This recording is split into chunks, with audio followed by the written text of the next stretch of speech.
We are sitting in Madness's dressing room with the one and only Suggs. Yes, folks, you heard it right. And Paul, if Paul faints here, we'll just throw water around him. Suggs, your permission to throw one. I think we're glad to do it. We've got medical staff on hand.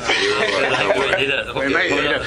Okay, Suggs, formally, welcome to our wee country. Thank again. you. You're quite a regular visitor. You, I think Belsonic was, I'm going to try and get this right, 4 years ago? 4 years ago, and then you were in the Odyssey 3 years ago. Sure. Yeah, we try and come back as often as we can. Yeah, for sure. Yeah. We've always had a good time here. Yeah. Funny if I was talking to a fella the first time we came. I don't know if it was 1980 or 81. I can't remember, but we were staying in the Europa Hotel. Remember all that stuff? Yes. Man alive. Was it still there? Just about. Cracks all over it. Yeah, with like what was like the Berlin Wall all around it. It's the most bombed building. Most bombed building. I know. Yeah, tell me about it. And I remember thinking, because I was very naive and I was a kid, you know, probably about 18 or 19. I was having breakfast and I see these fellas wearing bowler hats coming down the road, and I thought, geez, there's a lot of Madness fans. There's a lot of Madness fans coming to the gig tonight. And the next thing I heard a boom, boom, and the bottle started flying. I thought, hang on a minute. Anyway, you learn, don't you? You learn in life. Yeah, you do. But we always had a great audience here. It's always been a great night out in Belfast. Of course it has. Yeah. Well, you've got the generations out there tonight. We've had a good look around you. You've got the old and balding ones. Yeah. And they put on a wee bit more weight. And there's a lot of young ones out there too. So the music's still hitting. You're very busy at the minute. Yeah. Well, you know, it's been a great 5 years or so. You know, the live thing's just got more and more interesting. You know, we're doing so many festivals now. And, you know, there was a period, like, where we were starting to kind of slip into some kind of just 80s nostalgic kind of thing. But with the new records we've been making, we seem to be getting out of that. And, yeah, it really is attracting a new audience. And so we're getting invited to all kinds of crazy... We worked this thing called Boomtown, which is some kind of cyberpunk festival.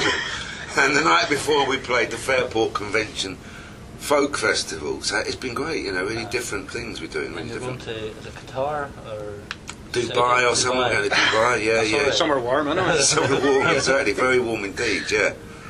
But obviously the big one's the Clapton Common one you are doing. That's literally your own festival. Yeah, exactly, yeah. We've been talking about that for a while, you know, because obviously we did the Madstock things in the 90s. And then it just occurred to us that we'd never done anything in South London.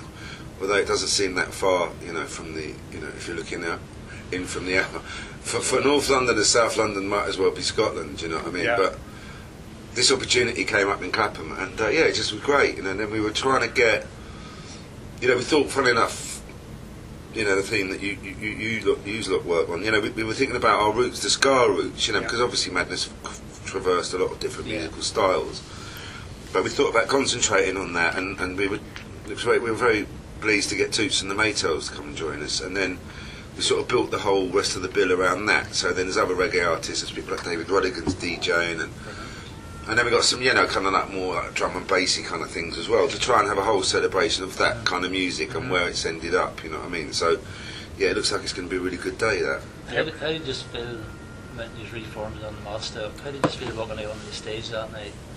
That was amazing, yeah, of course. Yeah, it was one of the highlights of our career, for sure. Because we registered in a Richter scale or something. It was. Suggested that there was an earthquake, there certainly was.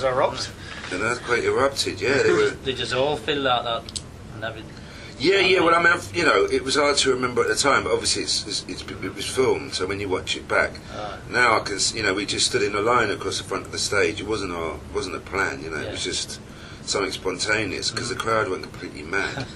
We haven't played, I don't know, for 6, 7, 8 years or something. It's hard to remember now. I sometimes don't know when I'm making it up myself. But we haven't played together for a long time, I know that. And yeah, it was a really extraordinary atmosphere, yeah. And then, you know, as history denotes, you know, we sold that out, and then we sold out another one. So basically 70,000 people came over those 2 nights, and that was really what set us off in that thought that we should carry on. Yeah, of course, yeah. Although even then we thought it would just be for a little while.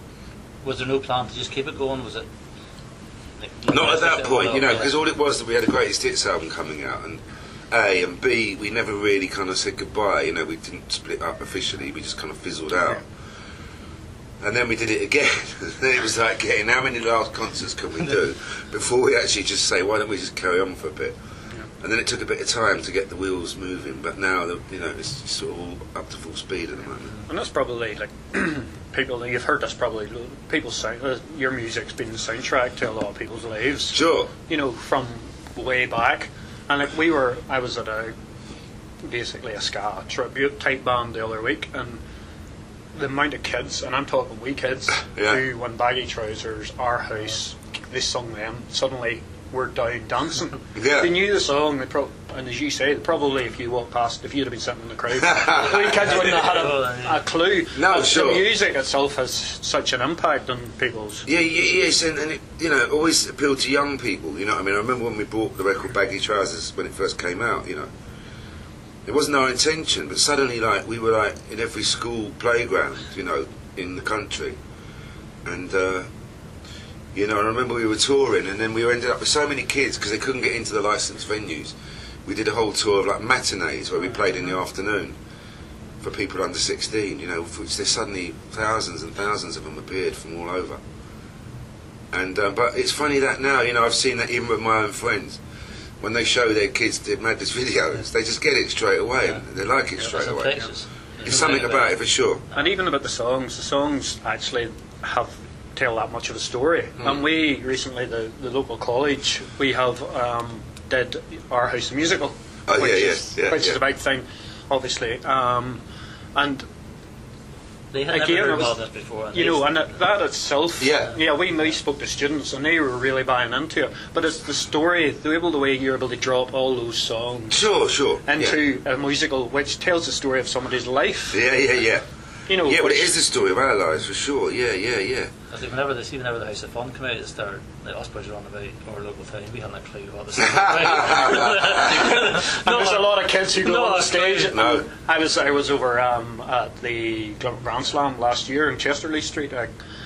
When it was over, you had one of the wee kids up playing the saxophone. Yeah. And poor wee chap didn't know. Do you know what this song's about? No. Well. No, exactly.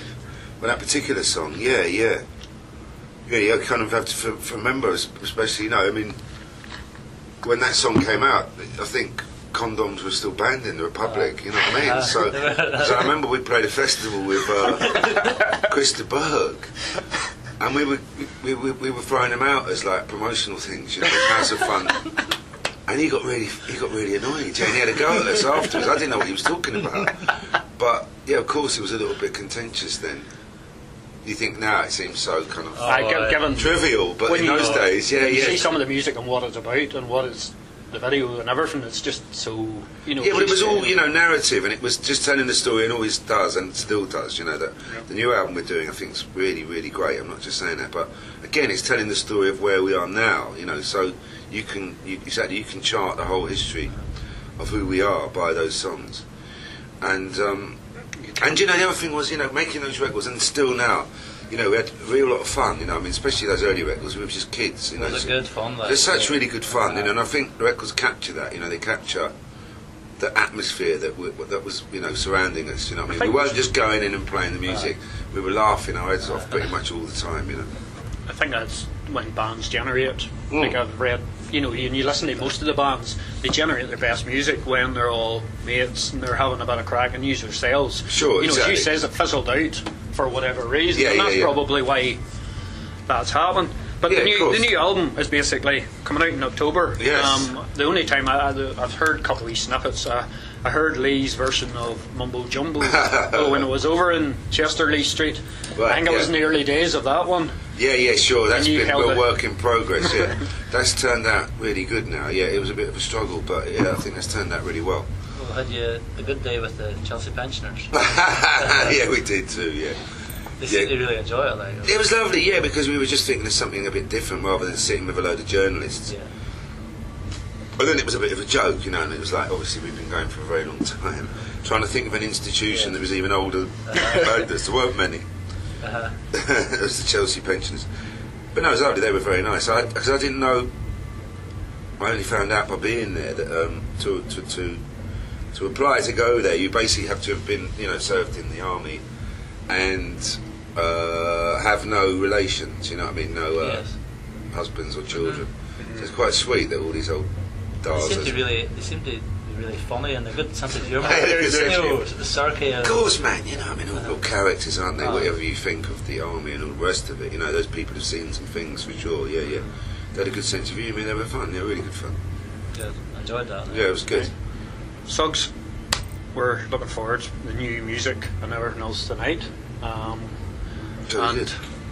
So, are you still enjoying it as much as he's done? Very much, yeah. Such a good time. I mean, yeah, like I say, you know, the opportunities we've had, and like I said, like this Boomtown thing, it was all kids, and you know, my mates were there, and they said they were in the audience, they didn't have a fucking clue who you were, and they went fucking bananas, you know. They were in Merthyr Tydfil last night, which is probably the roughest town on the planet. It's always in the top 5 worst towns in Britain. You know, and I've got a few mates who live there, and we just had the most fantastic night again. Yeah, really great. Seen the clips of that earlier. You know, what's been the most rewarding thing is that you know, of course, we've got, you know, really great core of fans who've been there from the beginning, but to see them bringing their kids and to see teenagers and all that really enjoying it has been a real new lease of life for us. And you know, I think I'm enjoying it more. It's hard to imagine, but I am enjoying it more now, because when I was a kid it was just a big blur of arms and legs and hats flying in the air and people getting head-butted, and not that it's completely gone away, but now I can appreciate it, you know what I mean. Now I'm a bit older, I look and I see the faces, you know, I really can see the faces, the joy, you know. So my mate said, unbridled joy, that's what they call it. When you're in there in the middle of it, you're in the middle of it, it is joy. Yeah, you get madness, that's what they call it. Oh, aye. Right, well, feck off the pair of you, alright. Suggs, thank you very much. Mate. Yeah, very nice. Really appreciate that. You're welcome, no problem.